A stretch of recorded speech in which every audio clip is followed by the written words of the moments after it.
Director of Art Education. And we are so glad to have Jerome Bias with us tonight. This is part of our Art Bridges cohort program that we have with the Columbia Museum of Art, the Wadsworth Atheneum, and the Montgomery Museum of Fine Art. We've been sending pieces from our collections to each of the other museums. So this is the piece from the Columbia Museum of Art in South Carolina. And I'm going to read you a little bit about Jerome. Jerome Bias is a furniture maker and cultural heritage practitioner specializing in the reproduction of 18th and 19th century Southern furniture using period techniques. He has been making furniture since 2000 and was the joiner for Old Salem Museum and Gardens from 2011 to 2016. Bias has been studying the work of Thomas Day for the last 20 years. He has presented for the Renwick Gallery at the Smithsonian American Art Museum, Winterthur Museum, and the Museum of Early Southern Decorative Arts, MESDA. Graduating from the MESDA Summer Institute program and serving as the joiner for Old Salem, Bias has learned to see the building of furniture from a material culture perspective. Who built it? What was their life like? Bias has also worked with the Slave Dwelling Project. As the hearth cook during on-site programs, he learned to ask complicated questions, like what were the skill sets of enslaved tradespeople? How did they craft lives for themselves and their families while enslaved? Currently, Bias makes reproductions of historic pieces of furniture from places through the country where his family was enslaved. Through this project, he hopes to explore the question, how did his ancestors handle the trauma of enslavement and yet maintain the ability to have hope and love? Please welcome Jerome.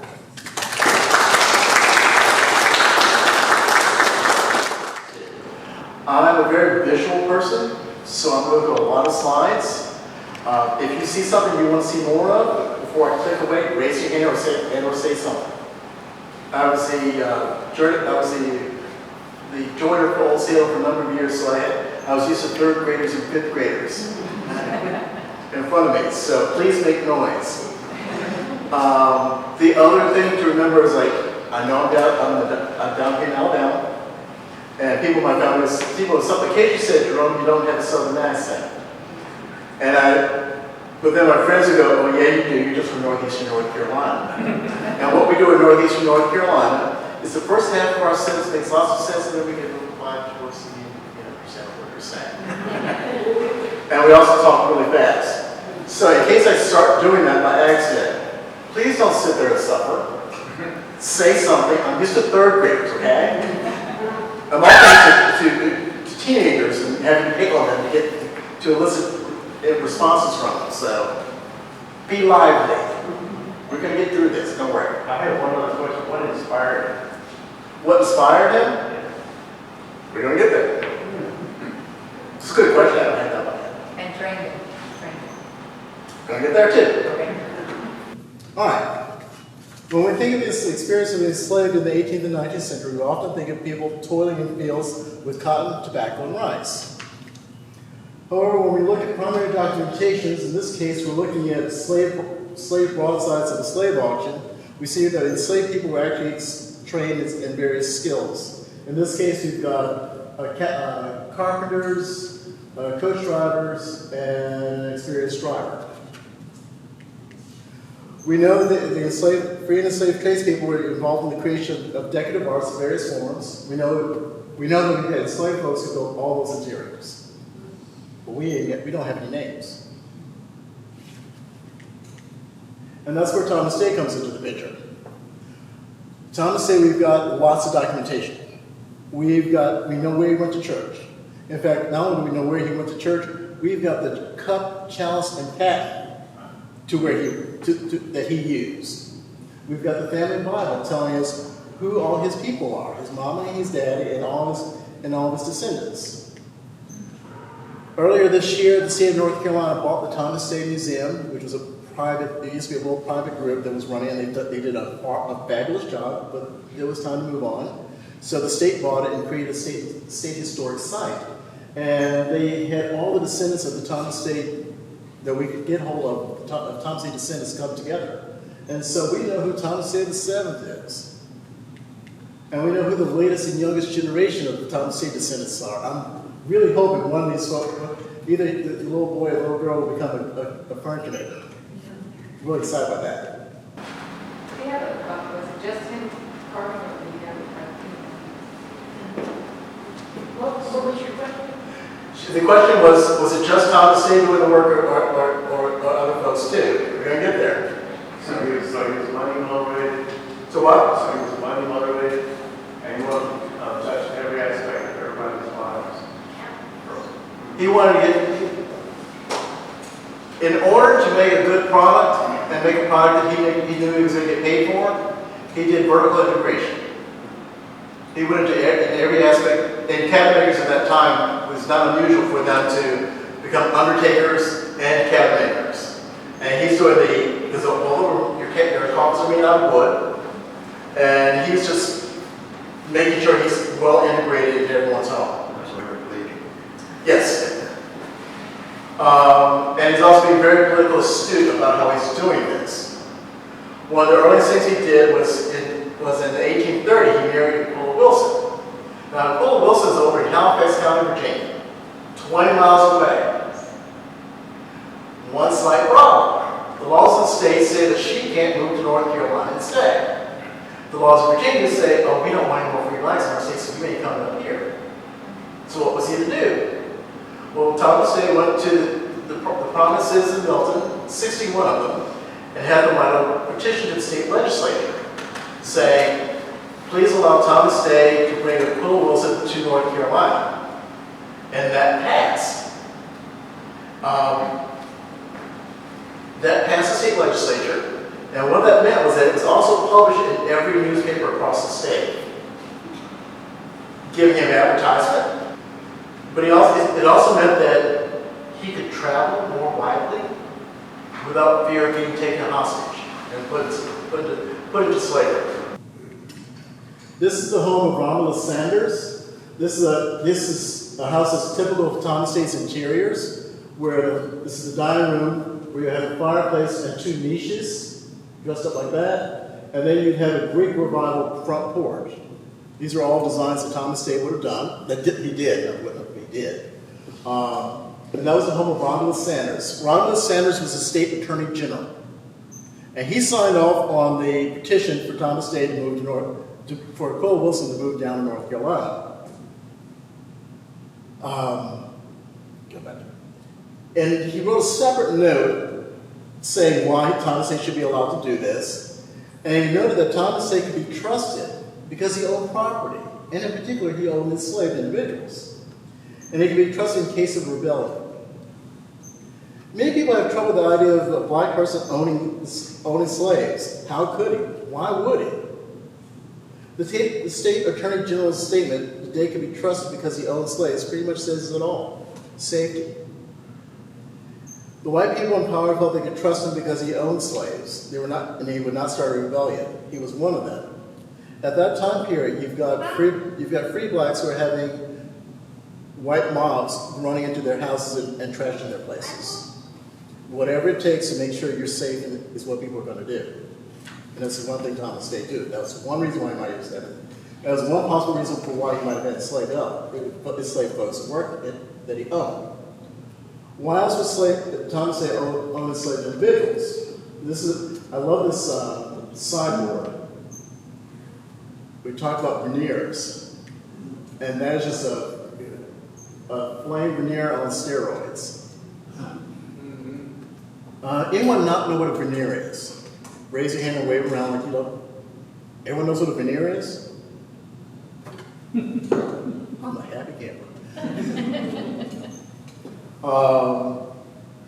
Why else would Thomas State own slaves? For starters, he needed labor.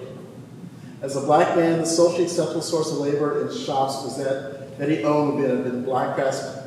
And those craftsmen were either going to be free or enslaved. Enslaved tradespeople. they would have been owned by him or rented from someone else. Work needs to be done in the enslaved force.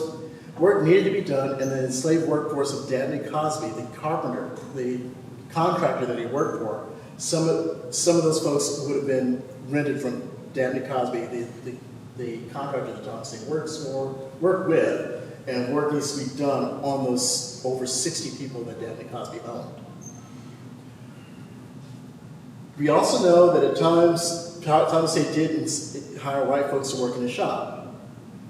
Now, it's common in the South, especially the Upper South, it was common for, and it's documented all over the place, of free and enslaved blacks working for whites. Free and enslaved blacks working for free blacks. Very rarely is it ever documented of whites working for a free black man. This is one of the very few cases that's done. In 1837, the Moravians, which is a sect, early sect of the Lutheran Church, precursor to the Lutheran Church in many ways, they had a shop in Salem, North Carolina. And they were hopped up to the ears, so they couldn't make any money. There was also a stock market crash at the time. And Thomas Day had lots of work. So the Seaver brothers took two master cabinet makers, and there's 7 staff members, 7 apprentices and journeymen, went over to Thomas Day's shop. So we got 9 people who went over to Thomas Day's shop. In 1837, Thomas Day had 21 people working that shop. That's a big shop. He did not hit his stride until the 1850s. And so it takes us back to the question, so what? What's the big deal about Thomas Day and black craftsmen? Why should we care about them? Why should we have them in our collections? Well, there's quality, but there's more to it than that. People ask me periodically, when did I learn about Thomas Day? In 1999, I was engaged and married. My fiance and I went to Furniture Land in Salem, High Point, North Carolina. I'm not sure if any of y'all have ever been there, but imagine the largest mall you've ever been to. Take a 5-story building and add that to it, and make it in the shape of a big euro in the front of it, the highway actually, and then fill it with nothing but furniture and rugs. It's huge. It's overwhelming. It's wonderful. And my fiance and I marched around that place for a good 2 hours, and we couldn't find a thing we liked. I was upset, she was upset, it just was not happening. And so we got tired, we sat down on this bed. And next thing you know, we were sprawled out on this bed. And I looked at her and I said, okay, I know we got some home training. And here we are sprawled out in the middle of this store. We must really feel comfortable and safe in this bed. And must really like it, so maybe this is the one for us we should think about buying it. So I reached down and looked at the description of it, and I looked back at my fiance, looked back down at the description, and it said it was a reproduction of a bed made by Thomas Day for Judge Saunders. And that Thomas Day was a free white cabinet maker from Castle County, North Carolina, making a quarter of the furniture in the state in 1850, and I'm like, my mind was just like, whoa. Because I was like, okay, free blacks? What's that? I never heard of that. Cabinet maker? Oh, get out of here. I'm from northeastern North Carolina, and it's the land of peanuts and cotton. And that was it. So the idea of somebody being a skilled tradespeople person blew my mind. So I looked back in the description, looked back at my fiance, looked back at the description, and also looked at the price tag. Now I was in school, I was in college at that time, and for interior design, and I looked at her and said, I love you, but honey, no. The bed was $11,000. Now I had never made anything before in my life, but I'd always liked the idea of making furniture with hand tools. So for her wedding day present, she got a 4-poster king-size bed with a canopy. Now, I had never, ever made a thing before in my life. My families my family have been educators. My grandma was born in 1908, and she's a 5th generation educator. Making stuff does not fit in. We know how to cook. I mean, we do textiles. This was completely new. And I tell this story to say the power of diversifying our collections. You never know where those little messages and those little jewels will go. Do I see a question over there? Okay. That's your first piece. That was the first thing I ever made. The white spots on the corners, is that where it's joined, or is that a decoration? So this corner, okay, so we're asking about these little points right here. Yeah. The corner posts for this bed are 6x6s. So each one of those corner posts weighs about 70 pounds. In order to get that bed out of the house, I got to take it completely apart. And so there's a bolt behind each one of those, bolting that bed together. Okay, and then you've got a cap in there? Or? Then it's just a little cap covering over the bolt. Okay. Nice accent. Yeah. Thank you. How long did it take to make it? I had 8 months. $11,000. I had 8 months. The bed stuck. The wedding did. The marriage didn't, but the bed stuck. I kept the bed. I kept the bed in the dark, okay? All right. The other area of work that I've got to do since then is to explore the world. I've got to be a part of the slave dwelling project. And the slave dwelling project. And for that project, we travel around the country, spending the night in extant slave dwellings, still standing slave dwellings, with other folks who join us, and we have conversations about race and slavery. The next day we get up and we create the various trays that the enslaved population would have done. We have got a brick maker, a basket maker, chair maker. I do a blacksmith, and then we've got what I do is I recreate the food base of the enslaved population. And so I cook a meal over an open hearth, and have a grand old time with that. That's me. Are you shaved? I just shaved like 3 days ago. It's an amazing experience what it's like to spend the night in an unconditioned space in the dead of summer and then get up the next day and cook a meal together over an open fire. I discovered quite quickly that people have personalities. And those personalities come out sometimes too. And it was really powerful for me to discover that, because before that, I was thinking of the enslaved ancestors as they got a slave over here, a slave over there, this one's doing this, and this one's doing that. I was thinking of people as units, and then working with people and having these personalities come out, it became real obvious to me, like, oh no, that was a person who had a personality and an attitude, and this person and their attitude might have gotten along with them, especially if Joe over there snored all night. We might have an issue on the third day. And so that was a great awakening for me to see the enslaved population as real people.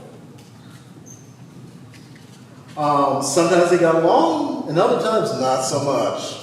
They were human beings living in inhuman situations. I discovered that it's easy to focus on the pain and suffering of slavery. It's real easy to focus on that. It's a common thing to do. But if we do focus on just the pain and suffering, we miss a lot. We can't ignore the pain and suffering, but you can't just stare at it. We miss out on the fact that our enslaved ancestors were people. They were our aunts, our sisters, our mothers, our grandmothers. People we love. People we don't want to be embarrassed about. Focusing on pain and suffering obscures the fact that our ancestors created an amazing cuisine, Southern foodways.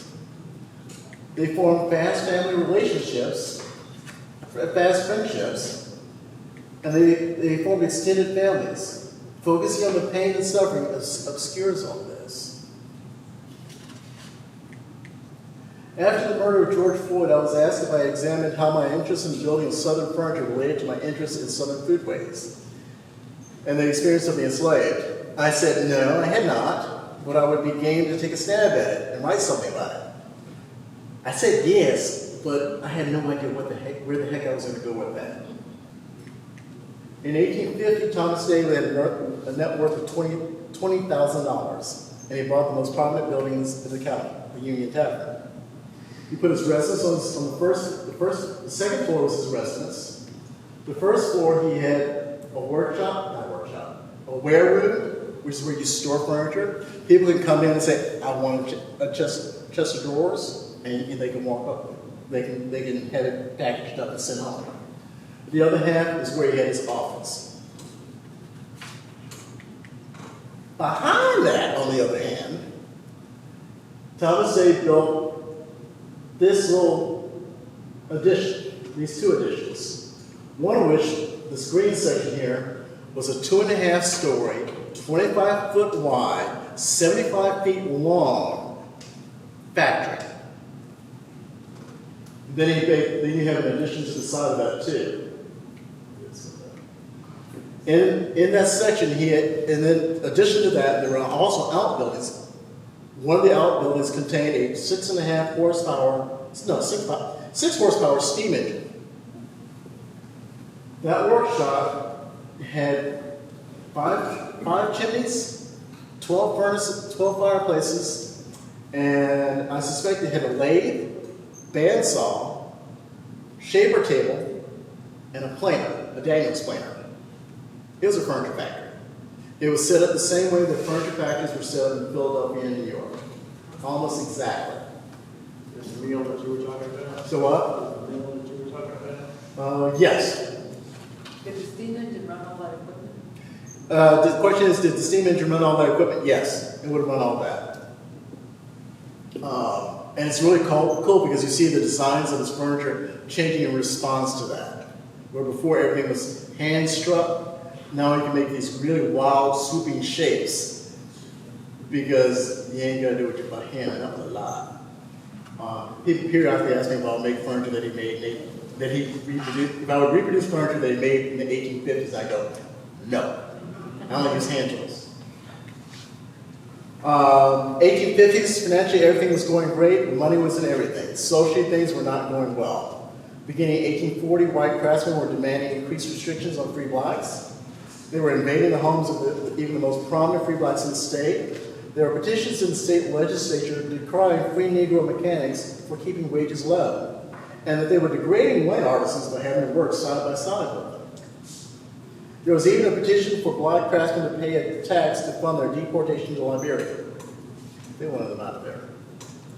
In 1829, Thomas Day could vote. In 1850, the U.S. Supreme Court made him a non-citizen. My family taught me to have great pride in my grandparents and great-grandparents, and the relatives who did great things after emancipation. My African-American community taught me that the enslaved were no more than unskilled labor who either picked cotton or worked in the kitchen, and were victims. For many years, I believed both of these things. My mother's father was born in 1886. I found myself asking, how do I see my great-grandparents and their parents? They were born enslaved. Can I see them as more than victims?